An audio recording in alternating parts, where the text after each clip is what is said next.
Bērnu disciplīnas nozīme un vecāku godināšana.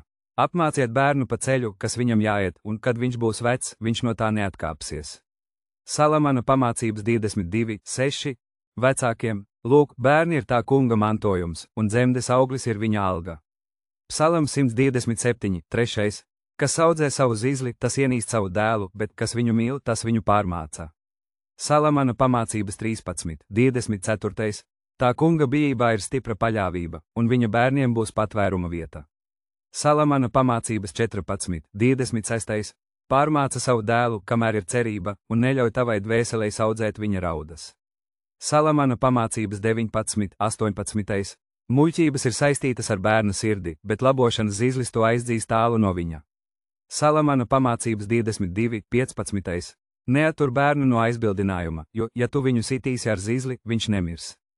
Tu viņu sitīsi ar stieni un izglābsi viņa dvēseli no elles. Salamana pamācības 23:13–14. Nūja un rājiens dod gudrību, bet bērns, kas atstāts sev, dara savu māti kaunā. Salamana pamācības 29:15. Izlabo savu dēlu, un viņš tev dos mieru, ja viņš iepriecinās tavu dvēseli. Salamana pamācības 29:17. Un visi tavi bērni būs tā kunga mācīti, un liels būs tavu bērnu miers. Jesajas 54:13. Kas mīl savu dēlu, tas bieži liek tam aptaustīt zizli, lai viņš galu galā priecātos par viņu.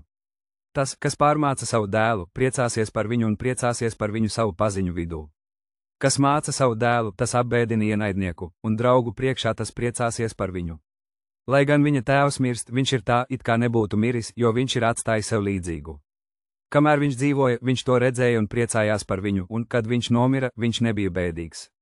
Viņš atstājāja sevi satriebēju pret saviem ienaidniekiem un tādu, kas atlīdzinās laipnību saviem draugiem.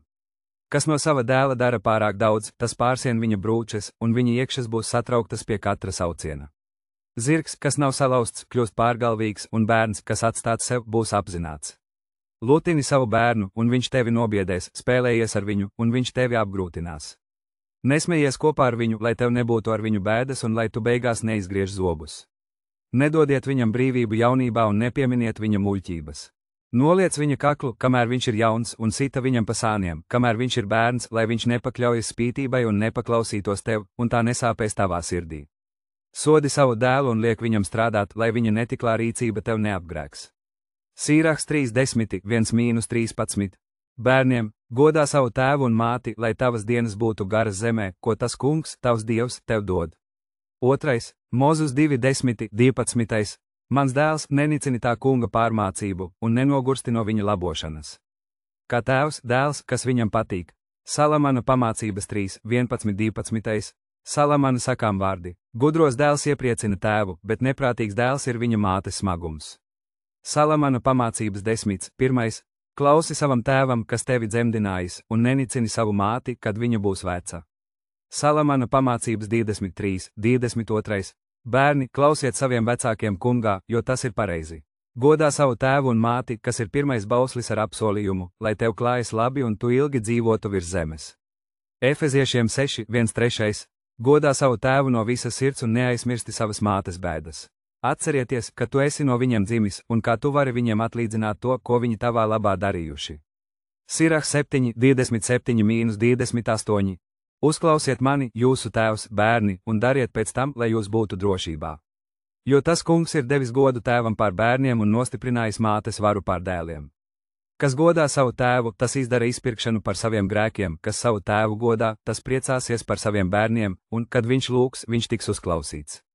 Kas savu tēvu godā, tam būs ilgs mūžs, un tas, kas paklausa tam kungam, būs mierinājums savai mātei. Kas bīstas to kungu, tas godinās savu tēvu un kalpos saviem vecākiem kā saviem kungiem. Godā savu tēvu un māti gan vārdos, gan darbos, lai no viņiem nāktu pār tevi svētība. Jo tēva svētība nostiprina bērnu namus, bet mātes lāsts izrauj pamatus. Negodies sava tēva negodā, jo tava tēva negods nav tev gods. Jo cilvēka gods nāk no viņa tēva goda, un māte negodā ir apvainojums bērniem. Mans dēls, palīdzi savam tēvam viņa vecumā un neapbēdini viņu, kamēr viņš dzīvos. Un, ja viņam neizdodas saprast, esi pacietīgs pret viņu un nenicini viņu, kad esi pilnā spēkā. Jo tava tēva atslodze netiks aizmirsta, un grēku vietā tiks pielikts, lai tevi celtu. Tavu bēdu dienā tas tiks pieminēts, arī tavi grēki izkusīs kā ledu siltā laikā. Kas atstāj savu tēvu, tas ir kā zaimotājs, un tas, kas dusmo savu māti, ir nolādēts no Dieva. Sīraks 3:1-16. Ja mēs disciplinēsim savus bērnus, viņi raudās tagad, bet būs laimīgi nākotnē. Ja mēs nedisciplinēsim savus bērnus, viņi tagad būs laimīgi, bet nākotnē viņi raudās. Bērni ir mūsu valsts nākotne, bet ja viņi novecos bez disciplīnas, kāda būs mūsu valsts nākotnē? Visi pieauguša cilvēka sliktie ieradumi ir tie, kas netika izlaboti vai disciplinēti, kad viņš bija tikai bērns. Mums ir jāaudzina bērni, kuri bīstas, mīl un paklausa Dievam. Es paņēmu dzīvā māla gabalu un maigi veidoju to dienu no dienas. Es atnācu atkal, kad gadi bija pagājuši. Tas bija vīrietis, uz kuru es paskatījos. Viņš joprojām valkāja šo agrīno iespaidu, un es vairs nevarētu viņu mainīt.